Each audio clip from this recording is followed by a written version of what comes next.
Още един пост. Попотници и джапанки, Борисов и Пеевски. Това е кратичко, ама и много, много, много симпатично. Та, повтарям, ще го видите. Попотници, джапанки, Борисов и Пеевски обезвредиха Зърнари, спасиха Денков. Нощ на София в драматична операция некоалиционните партньори Бойко Борисов и Делян Пеевски успяха да обезвредят група Зърнари, опитали да натоварят премиера академик Денков в багажник на богати лавоатюр нуар. Екшенът се разиграл с нощи, докато Денков е бил изненадан, докато се разхождал в една фуга на жълтите павета пред Министерски съвет. Според очевидци, Зърнарите точно слагали министър-председателя в турбичка от тези за турските домати в супермаркетите, когато били конфронтирани от двама смели, снажни мъже попотници, джапанки и Кораж. Впоследствие те били разпознати като бившия премиер Борисов и мотора на конституционната реформа Пеевски. Схватки от каратето Борисов действал първи в защита на Денков, а юридическото светило Пеевски прочело правата на зърнарите и заклело да мълчат, защото всичко, което каже, ще бъде използвано от Лаура Кьовеши. Благодарение на смелата им намеса, Борисов и Пеевски успели да освободят Денков и да го отведат на сигурно място в манастир около София. Премиерът изразил своята безкрайна благодарност към своите спасители и ги нарекал герои на народа и обещал да предприеме мерки за подобряване на положението на земеделските производители и да гарантира на зърнарите берекет и урожай, за да не правят повече така.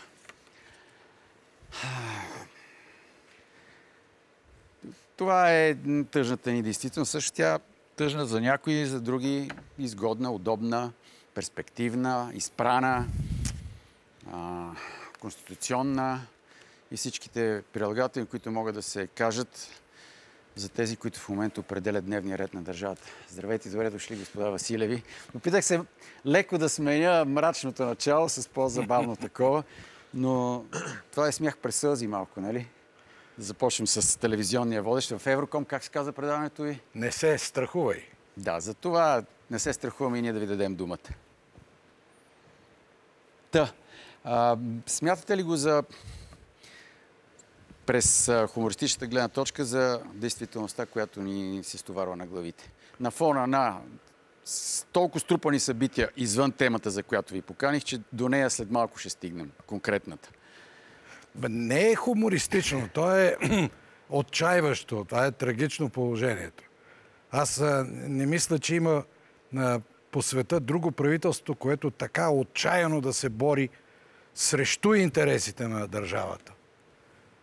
Отчаяно се опитва да руши позициите и основите на тази държава като нашето. Вместо да работят за защита на държавата, за укрепването й, за засилването на нейните позиции, те правят точно обратното. И резултата се вижда или ще се види в скоро време. Сега, аз само да подчертая, че доколкото разбирам, в този така наречен формат, вие двамата заедно се явявате за първи път. Но повода да го направим е, мисля, че от 30 август, ако не се лъжа, точно около дните, в които се прибрал в България след 3-годишно изгнание в Дубай, Васил Божков.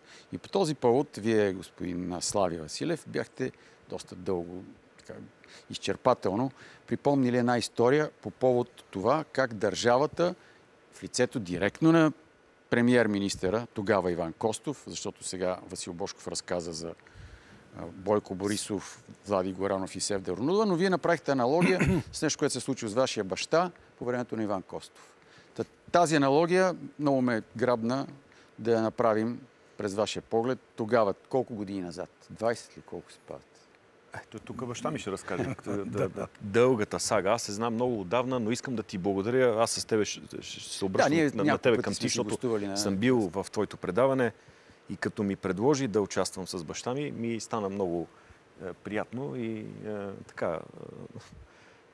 ще бъде според мен интересно, пък и темата, която си избрал да ни поканиш, струва ми се релевантна и актуална към събитията, които се случват в нашата държава. И понеже баща ми има той много не обича да говори. Сега не знам дали ще успееш да го накараш. Тоест той обича да слуша, да задава въпроси. Обича да слуша, зависи. Не обича много и да слуша, но още по-малко обича и да говори. И аз историите, които знам, защото бях малък тогава, когато ми ги е разправил и докато движеха семейния бизнес с дядо ми, така от тук, от там и вече като взех да ги свързвам, събрах достатъчно информация и вече пък като последствие пък станах и политически коментатор поради някакви други странни за мен причини. И се роди това, което написах тогава. А смисъла на статуса е, че това рекета, който се случва през държавата по времето на Божков, който го описва, се е случвал много преди. Аз съм бил свидетел лично на нас, как ни се е стоварил същата хипотеза. Тоест, господин Василев, вие сега в ролята си на повече на журналист и телевизионен водещ, най-вероятно по-малото поколение не е проследило, че вие имате и бизнес история. И тя доста, как да кажем, с сериозни такива позиции по тези времена, веднага след 10 ноември. Обаче, вместо да се разраства, в един момент той се е свил до нещо съвсем периферно, просто заради натиска на държавата. Тогава от Иван Костов, сега може би по 3, под Индиго, също правеше и Бойко Борисов. Това е, струва ми се, характерно за всички правителства в България през последните 30 на години. Да заграбят каквото могат от бизнеса, да отнемат каквото могат. Особено това е валидно за политиците. Защо? Защото от началото, 89-та година, те бяха обхванати от идеята да променим България, да променим обществото, да променим света и така нататък. В същото време хората, които си мислеха да правят пари, започнаха веднага да правят пари. И вие сте един от тях, така ли? Да речем. Не дай да скромничиш. И какво се случи в един момент? Политиците, които видяха, че държат властта, държавата, управлението в ръцете си, останаха да си ходят с старите скъсани костюмчета и жилетките, които е шила баба им, а видяха другите да се разхождат вече в си. И на тях им се прииска. Тук мога ли само, извинявай, един штрих, докато ми разказва историята, ми разказва как отново детайли, които аз не съм знаел, как тогава отишъл при министъра на финансите, не помня в кой кабинет, и толкова му се сторило неугледно кабинета на министъра на финансите, че му занесъл подарък. Побеше. Една лампа. Една лампа, защото с една фасонка свети. Дали това е 90 и не знам коя година. Да, 90 и... Сега в това състояние са полицейските управления, иначе министерства се по-добре. Сега вече министерства ги оправиха. Но казвам го, защото хората не могат да някакси да осмислят. Те 30 и няколко години изминаха така по един почти внезапен начин, а историите, такива, които баща ми има, те са много меродавни за случващото се днес, за да могат хората да си дадат сметка, че в крайна сметка събитията, които са се случили, имат определена логика. Логиката, която той каза току-що, че политиците 90-те години бяха с едни скъсани сакенца. Аз не съм бил там да ги помня, ама той ми ги е разказвал. И естествено, като хора натрупаха пари, както го е направил той, изведнъж апетитите са се оголили. Извинявай, но сетих се за тази история. Съвсем кратка хронология. Какъв ви беше вида на бизнеса и какво успяха да ви отнемат и какво успяхте да спасите? Аз съм се занимавал с много работи. И най-големите сделки, които съм правил, това е с суров петрол. Тогава не всеки можеше Ирак. Да се допре до този печеливш. И сега не може всеки да се И сега е, да. За отбрани е малко. Да. Занимавал съм се с дългове. Аз съм уредил дълга на Алжир към България. Аз имах... междудържавни дългове, между бандите, не. И между ръките. Това, което държавата Алжир дължеше на държавата България, аз го уредих. Аз имах мандат от иракското правителство да уредя плащанията на дълга на Черна Африка към Ирак, което бяха доста милиарди долари. И така нататък. Разбира се, занимавал съм се с внос на автомобили, което беше една от големите работи. Но започнахме с внос на печатни издания и на вестници, защото веднага след 1989 година тук западните вестници се посрещаха като нещо, което може да се продава свободно, като някаква изключителна рядкост. Така че с много неща съм се занимавал, мога да ви изброя още 5-6, всяко от които беше доходоносно. Но да се върна на един момент в 90-те години, началото на 90-те години, когато политиците се усетиха колко е сладко да имаш пари и колко е трудно да ги придобиеш, освен ако не ги откраднеш или не направиш някаква далавера, същите тези хора, понеже аз често пътувах, непрекъснато пътувах из Европа, отиваха до Виена с самолета, до Виена с старите костюмчета и се връщаха вече в едни камилски вълни, в едни часовници и така нататък. И тези хора много бързо се преобразиха и видяха, че е много по-лесно, когато някой друг направи пари, ти да му ги вземеш, отколкото ти да се опитваш да ги правиш. Властта им даде това. Или те направиха властта такава, че да могат да грабят чрез нея. И то обаче нищо не се промени. 30 години си вървим абсолютно по същия модел. Да. Можем ли да го променим? Айде защото е любопитно да чуем вашия анализ на днешната ситуация. По моя скромно мнение, все по-безнадежна става. С оглед това, което дори с днешна дата, с днешните събития, с това, кой се появява пред медиите от сутрин до вечер. Аз съм ти го казвал няколко пъти, ще го кажа пак. В България няма да се промени абсолютно нищо, защото който и да дойде по същество, той няма изведнъж да придобие нов морал или нови възгледи или ценности. Хората идват гладни на власт, тръгват си задоволени и това е печат на начина, по който българската политика реално действа за политиците. Няма да навлизам в теория. Също стана с последните приятели на промяната, новите свестници, за да навлезна аз пък малко в моето поле на политологията. Те дойдоха... Което напоследък много не те забелязваме. Май и те леко те ограничиха от големите националните телевизии. Аз винаги съм уважавал редакторите на предаванията, така че няма да го коментирам, но факт е, че значително намаляха. Както и да е. Като дойдат определени лица и изведнъж се видят в едни изключителни възможности да влияят много и те започват да се облизват и това няма да се промени, ако не променим Конституцията. Не така както Пеевски иска да я променя, поне загатна го и в началото.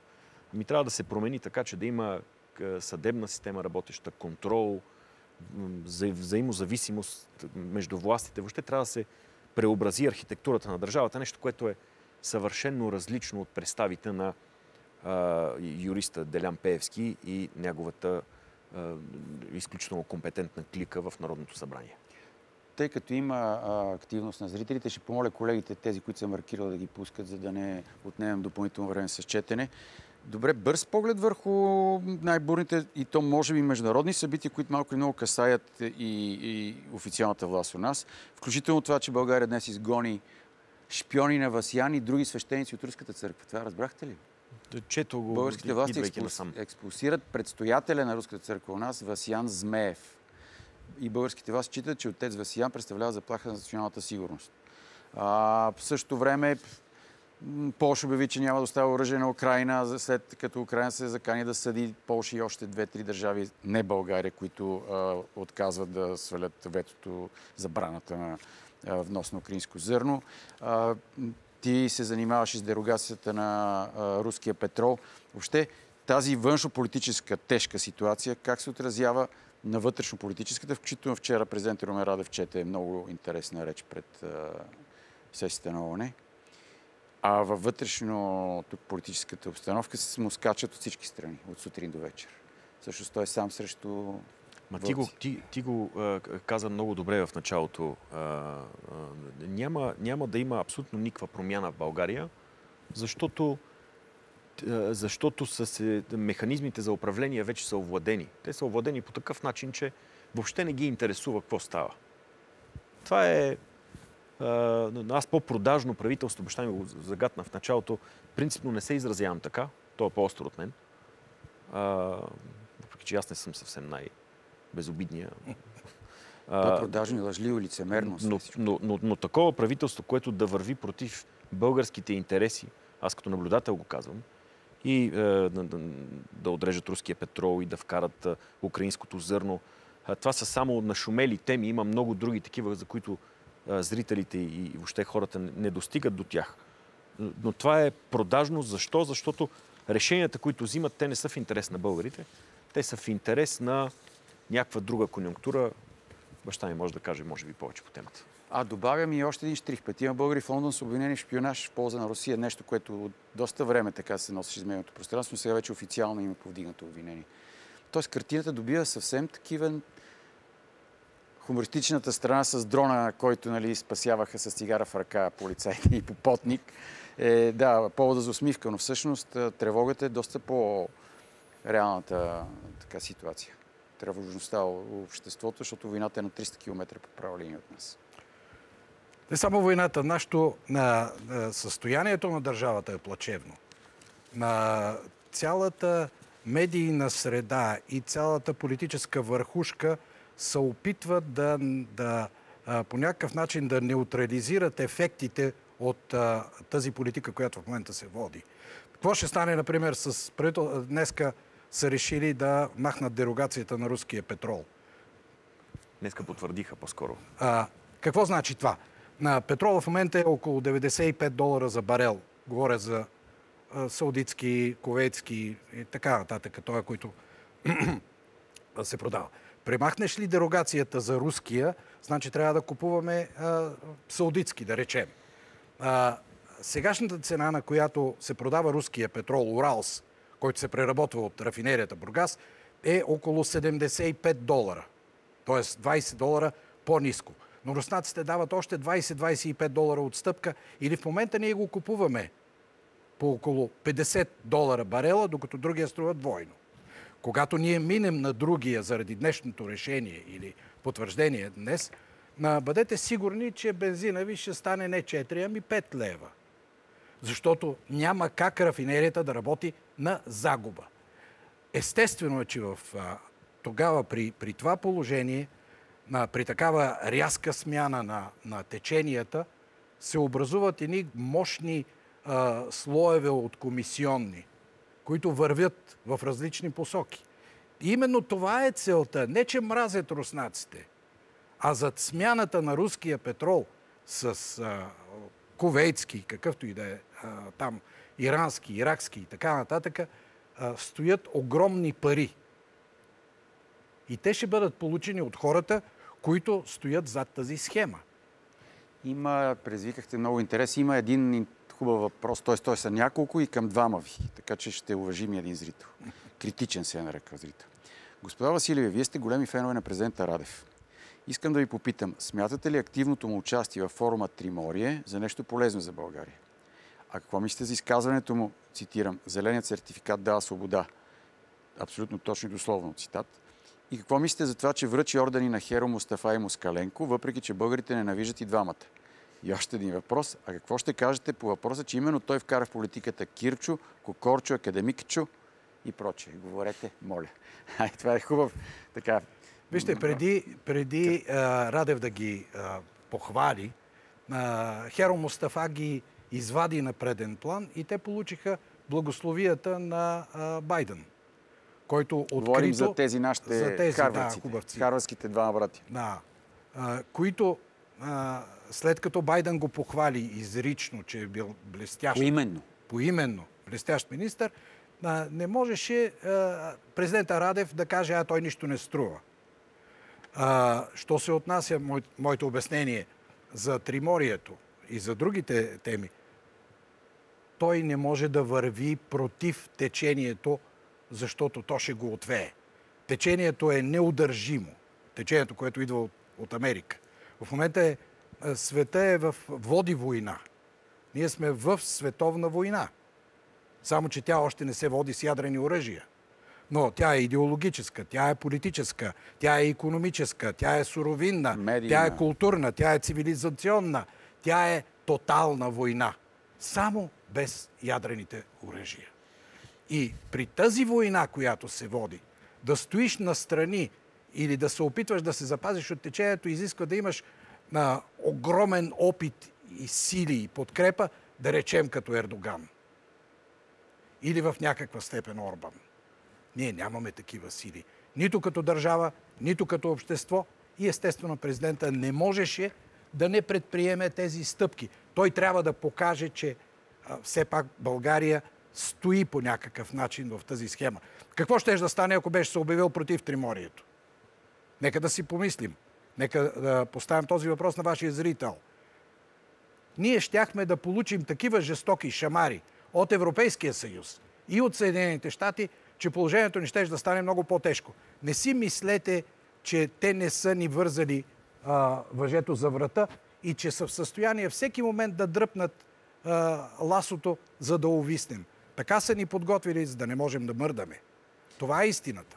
И за финал, Слави, към теб. Ти специален труд написа книга. Обобщавам, за да не навлизам в много детайли, по темата Президентска република. Един много сериозен, доскорошен ваш колега в БСП ТВ, където се помещаваше в вашите там хладилни заводи, сега се преместиха.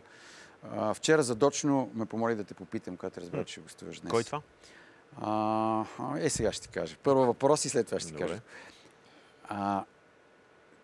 Хубаво звучи Президентска република, но за друга държава, защото в България да си представим само две имена, че са начело. Росен Плевнелиев или, не дай си Боже, това може да е спасителен бряг за Бойко Борисов. Това ли ще ни е... Това е чудесен въпрос. Отговарям така. Не е разбрал, аз това питах кой е, не е разбрал какво е понятието Президентска република. И там е всъщност... Белокос с очила, доскоро водещ БСП ТВ. Там е всъщност проблема с целият дебат в обществото по отношение на Президентската република. Те нарочно настройват общественото мнение, за да кажат, че Президентската република е авторитарен режим, едновластие, едва ли не връщане назад към комунизма, за да могат хората да кажат, не, парламентът е по-добре. Нищо, че то тюрлюгювеч, който го наблюдаваме, отвръщава според мен все повече и повече хора. Президентската република не означава задължително власт в ръцете на един човек. И Америка е президентска република, и Франция е президентска република. Аз тезата, която защитавам, е, че в България политиката ще бъде много по-близка до интересите на хората и много по-далеч от подобни тъмни фигури, като Делян Пеевски, Бойко Борисов и прочие, ако отговорността от изпълнителната власт се дава пряко от народа и в същото време има един парламент, който да бъде противовес. Това е, впрочем, и теза на Има такъв народ, поне сме тук на гости при тях. Аз съм коментирал и с Слави Трифонов, и с Тошко Йорданов, и с абсолютно всичките. Те, за разлика от много други хора, разбраха каква точно президентска република трябва да се постигне в България. Но на даден етап дебата съвсем е отишъл в друга посока. След неуспешния референдум на Има такъв народ, качи ли темата отиде на заден план и ние вече реално трябва да мислим не за промяна на системата, ами за оцеляване на надеждата у хората, че може да се случи нещо. Защото аз след коалицията на Кирчо и Кокорчо, аз във вашия ефир така ги наричам, иначе се спазвам така, но тук е по-свободно. Тук е по-свободно, да. След като те направиха коалицията с Борисов, аз не знам как хората къде ще намерят надеждата си. И понеже ти се загатна за президента Радев преди малко, аз го подкрепям поради различни причини. Не също като баща ми. Аз го подкрепям, защото той просто има повече съдържание от тези. Всичките там, Бойко Борисов, Делян Пеевски, Кирчо и Кокорчо, не ги коментирам, но за съжаление президента за сега отказва да влезне в пряка битка с тях.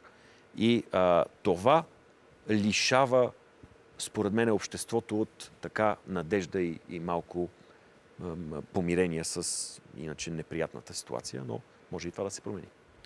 Много ви благодаря. Много зрителски въпроси имаше. Някой ще пусна така и просто да минат дори до края на предаването, за да може вие да ги видите после.